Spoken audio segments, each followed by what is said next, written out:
So, I welcome you to this last lecture in the series of lectures which we are recording for on Raisin in the Sun, a famous Raisin in the Sun by Lauren Hansberry. Now, this particular lecture, in fact, if you look at the division of the material over the lectures, then you would notice that the first lecture was the lecture in which we tried to look at the historical context of the play. We tried to look at the life and times of the playwright. In the second lecture, we talked about the characters and some of the salient features of these characters. The third lecture was on the summary, the act-wise summary of the play, and now the most important lecture for them, and that is the thematic analysis. Now we are in this lecture, we are going to look at two different aspects. The first aspect is what are the different themes of this play? What are the different ideas which come out of this play? That's one part. And the second part, of course, is about the legacy of the play. If you remember, when I started this lecture series and when I was talking about Lauren Hansberry, I did tell you about two polls. The first poll was about the best 100 plays written by the American playwrights. That particular poll, in which this particular play actually appeared quite in the first couple of spots. And the second survey was the best 100 plays of the last century all over the world. Even in that survey, this play appears. Now, so it clearly means that this particular play has survived its time. And there are two things which I would like to bring to your notice. I hope you all remember that famous preface which Dr. Johnson wrote to Shakespeare, and in which he says that which is a great literature, and he says that if that piece of literature survives even after 100 years, then that would be considered as a great literature. This play was staged in 1959. I'm quite aware that it still has to complete century of its being staged. But if you look at all the pointers, that there is every possibility that this particular play will maintain its position in the canon of world drama. I'm quite sure of. And the second thing is that Ezra Pound. When Ezra Pound was asked a question, what is literature? And then Ezra Pound quite wittily answered that literature is a news that stays news. It doesn't become yesterday's newspaper. That's the difference between literature and journalistic writing, I should say.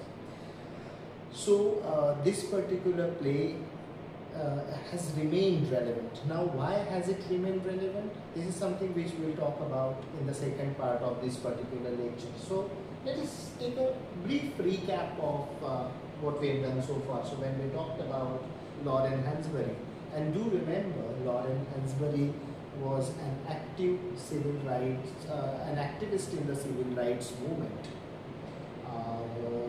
There are quite a few firsts associated with her name. So she's the first black woman to have her play produced on Broadway, which was a very important milestone for her. The roots of this play actually are in her family's courageous fight against housing segregation on the south side of the Chicago. And at one of the places, she herself has said that it is a play that tells the truth about people, the very essence of human dignity, unquote. So this play is about not a topical issue that blacks are denied houses. Right, that might be the starting point of the play. But basically this play is appealing for, it's a plea for human dignity, which will remain an issue forever. So, it is an important thing to notice. And so it's a very sad thing basically that Lauren Hansberry died at a very young age. She was just 34 when she passed away. So now I'll talk a little bit about the title of the play, because that is a very important intertextual connection between two very important texts, American texts. Some people might mistake it to just be an allusion. A literary allusion, an artistic allusion is one thing where things are just alluded to. As I've already told you, that intertextuality is a different bag of beans altogether. Intertextuality is the interconnectedness of so many elements which are present in these two texts. So the title of this play is taken from that famous Langston Hughes poem, Harlem, and in which in this poem, Hughes asks a question: what happens to a dream deferred? Now, please remember this image of a deferred dream. Here, Langston Hughes is actually referring to that particular promise of freedom, equality, which the proclamation of emancipation promised to the black people in America. But that promise was not fulfilled. So Langston Hughes is actually asking a question: what happens to the dream deferred? Now, Hughes may not be directly mentioning the historical context, but we can read between the lines. So this is not just a dream of a person. Suppose I want to become a doctor, and if my dream is not fulfilled, so this poem is not just about these kind of dreams. This is about this poem is about dreams with D capitals, let us say. So he imagines different scenario. What happens to a dream deferred? Does it happen like that? Does it sink in the ocean? Does it do this kind of a thing? So there in one of the lines he says that what happens to a dream deferred? Does it dry up like a raisin in the sun? Right? So this raisin in the sun, this particular phrase is taken from this poem. This is a very poignant phrase which actually talks about the hopeless conditions of millions and millions of people who were promised freedom, who were promised equality, but were denied all these things. So this play, if you look at the characters, then each character, almost each character of this play has certain aspirations, certain dreams to fulfill. So dream is a big theme of this play.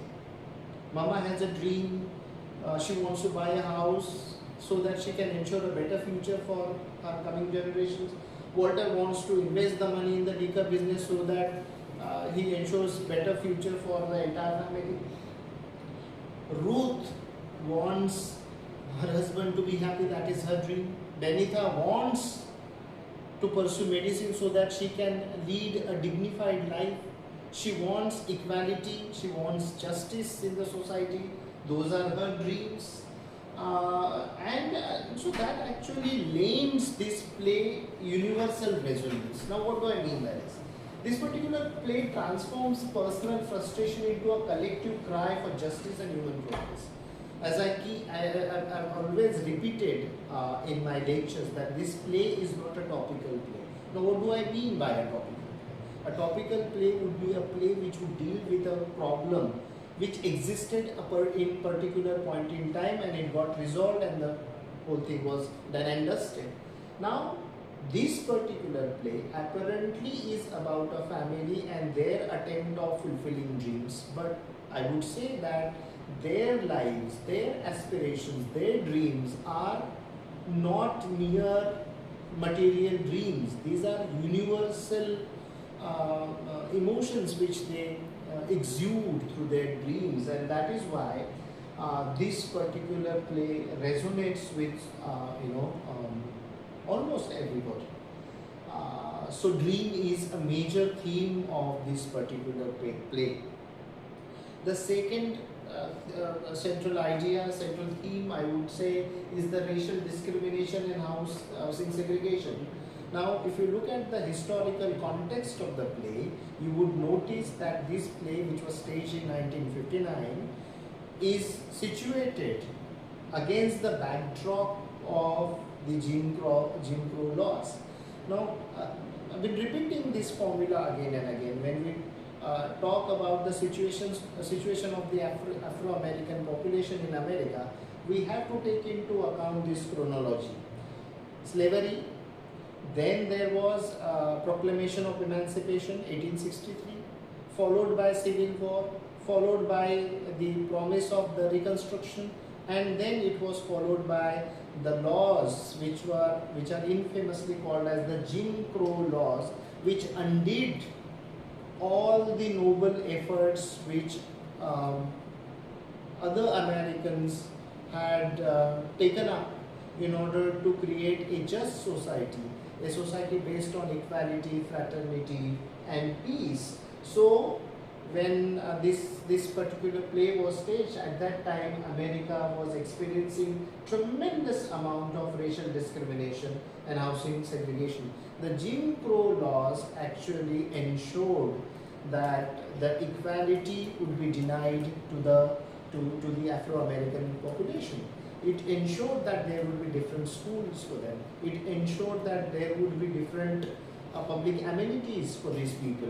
So the logic of racism was pretty much dominant in that particular America. And so when we read this play, we come to know that the youngers, they want to buy a house.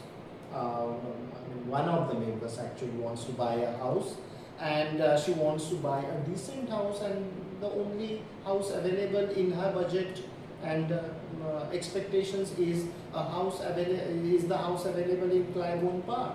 Claiborne Park is the whites' only locality, and when Mama Younger, when she makes a down payment, the society, this whites only society, is enraged, is agitated, and in fact they send one of their emissaries to visit this family, Carl Linder, the only white character in the family, who symbolizes that white supremacist attitude. And Carl Linder makes them a generous offer. So the offer from Carl Linder comes at that point where the youngers desperately want money. So now what kind of decision they make, that is another thing which we'll discuss later. But when we talk about the theme of racial discrimination and housing segregation, this particular incident highlights as to how the whites were recalcitrant towards the black population. And and this kind of discrimination and segregation was also internalized by some portion of this African American population, because if you look at the minor character in the play, Mrs. Johnson, who comes to visit the youngers, and she says that you are a bunch of proud black people who have forgotten their place and their situation in life, and now you are going to act like just white folks. That is not the way black folks should behave. So any political ideology, it cuts so deep that it is internalized by people, and it is reflected through their thoughts, it is reflected through their actions. So racial discrimination is a major theme of this play.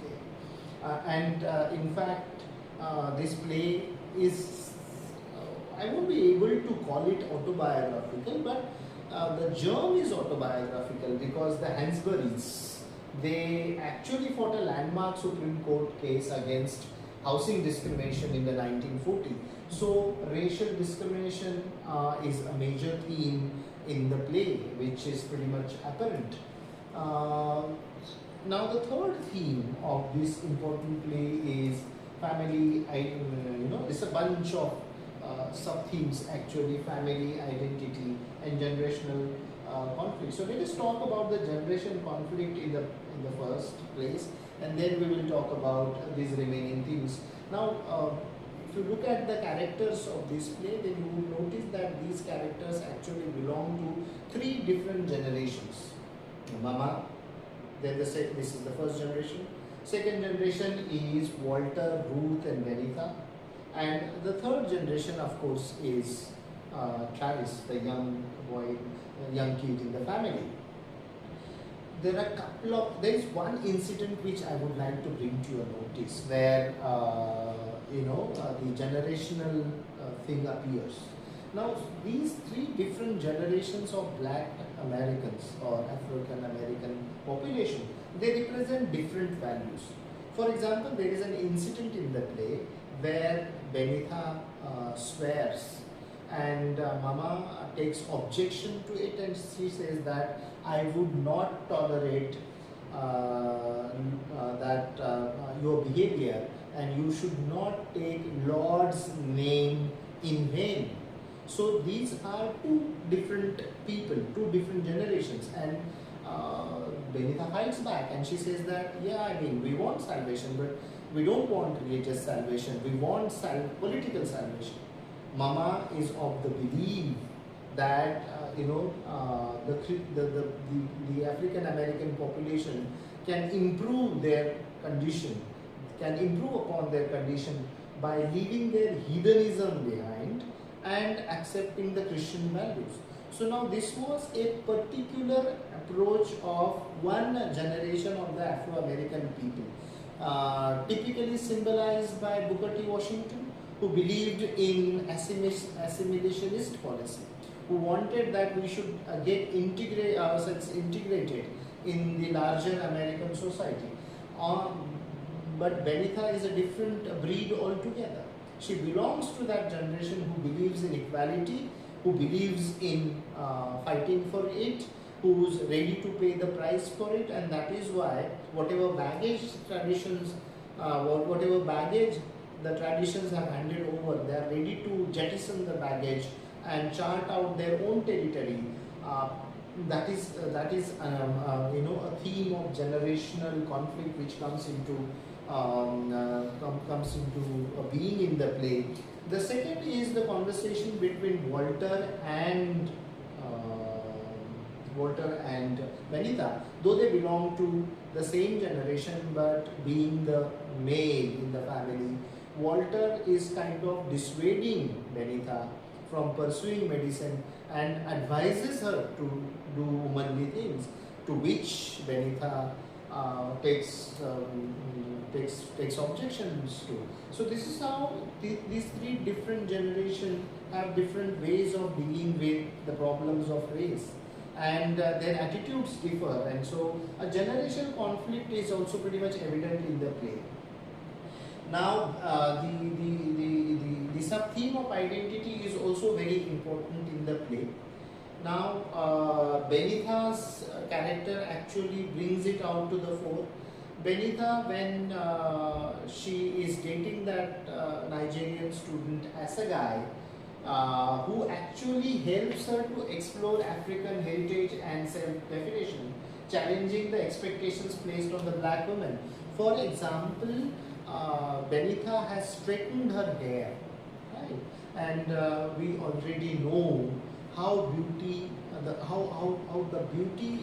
markers of the beauty are political, how they are racial. One must read that wonderful novel by Toni Morrison if you want to understand this politics. The title of that novel is The Bluest Eye, the first novel written by that one of the greatest novelists we've ever seen. So when Benita,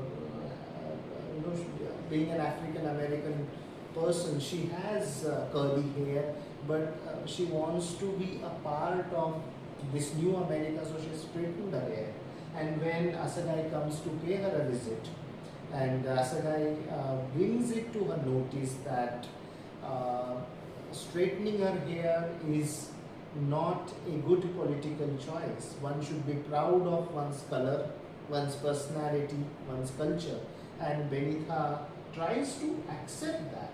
The character of Benitha is all about identity politics, and identity politics not at the expense of the other, but identity politics as an expression of the self. The way she expresses herself through her acts, her refusal to accept George Murchison as a life partner, and decision to go to Africa, that all going back to the roots, is actually bringing out the politics of identity, the theme of identity in the play. Then family is also one of the sub-themes of the play. If you read this play is about family and its dreams. Mama wants to buy a house not because she wants to spend her last days in comfort.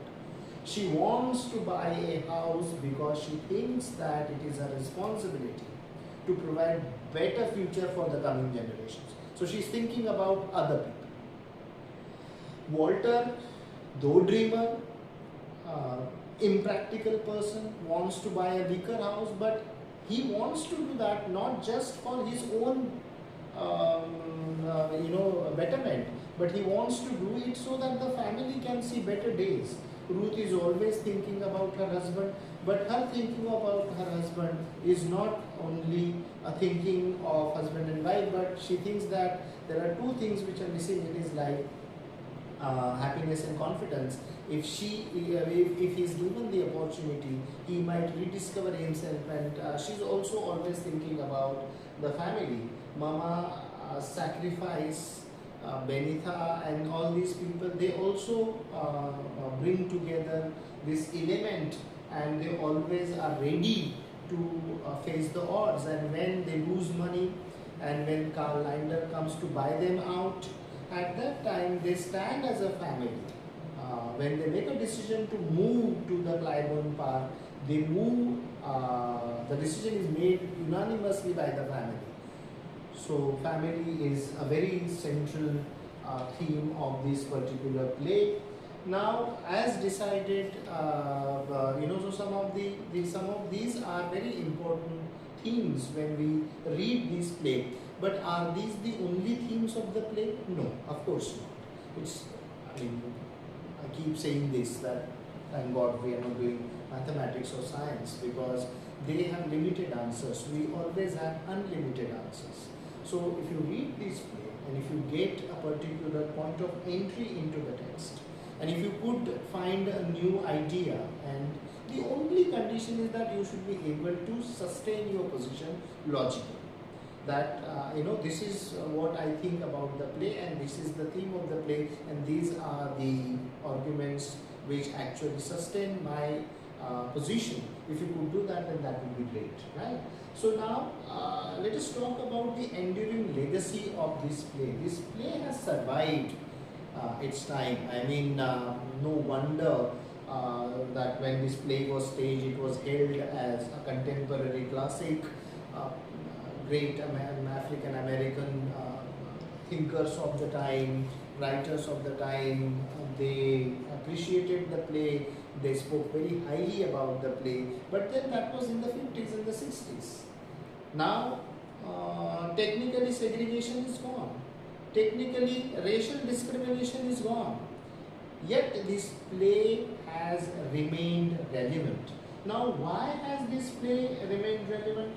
Let us first of all talk about the laurels which the play has won, and then we'll talk about the legacy, because that is also a part of the the enduring legacy of this play, the awards and everything. So it it was staged in 1959. It won almost all the major prizes which are there for a new production. It won the New York Drama Critics Circle's award, beating Tennessee Williams, who, by the way, was a heavyweight playwright back then. And even Tennessee Williams, there is a factoid I'd like to share with you, that after watching the play, Tennessee Williams sent Lauren Hansberry a telegram of congratulations. He congratulated her on this wonderful play. Now this particular play has been adapted into film, not just once, but there are three different adaptations. The first one, 1961, and Sidney Poitier, who that famous African American actor who used to play Walter. He played Walter not only in the stage production, but he also played it in the film. Then there is 1989 adaptation, then there is 2008 adaptation. So all these adaptations actually are a pointer. They are actually the proof of the relevance of the play, the contemporary relevance of the play.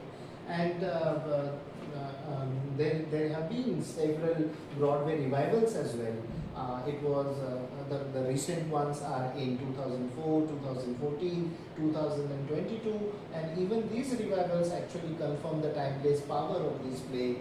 Now, Hansberry's vision is now what makes this play still contemporary or still relevant. I believe that Hansberry's radical vision, which forms the bedrock of this play, is an important thing.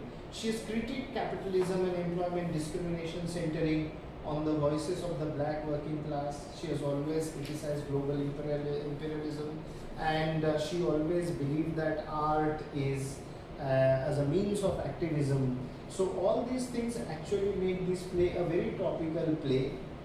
Why this? Well, I mean, there are other factors also. Now, let us go to the details and talk about the relevance, the contemporary relevance of the play.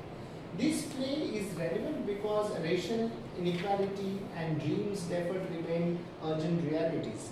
I mean, this story can be a story of a Dalit in India, or this story can be a story of a very unprivileged family in any corner of the world, because the inequalities of lives unfortunately still remain to be the facts of life.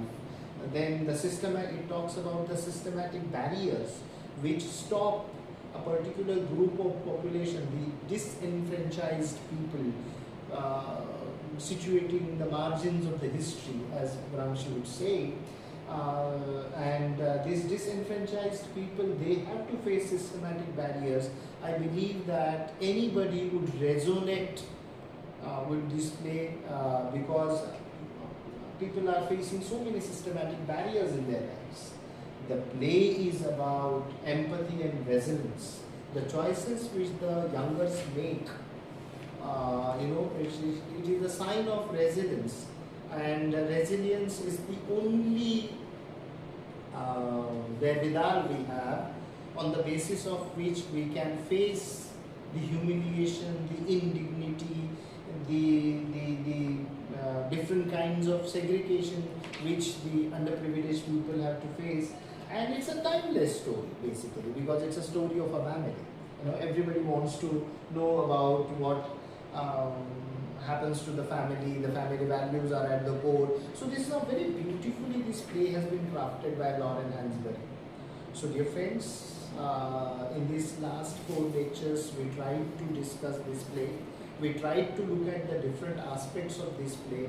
You've been patient enough to listen to all these lectures. I thank you well in advance for watching all these lectures. Thank you.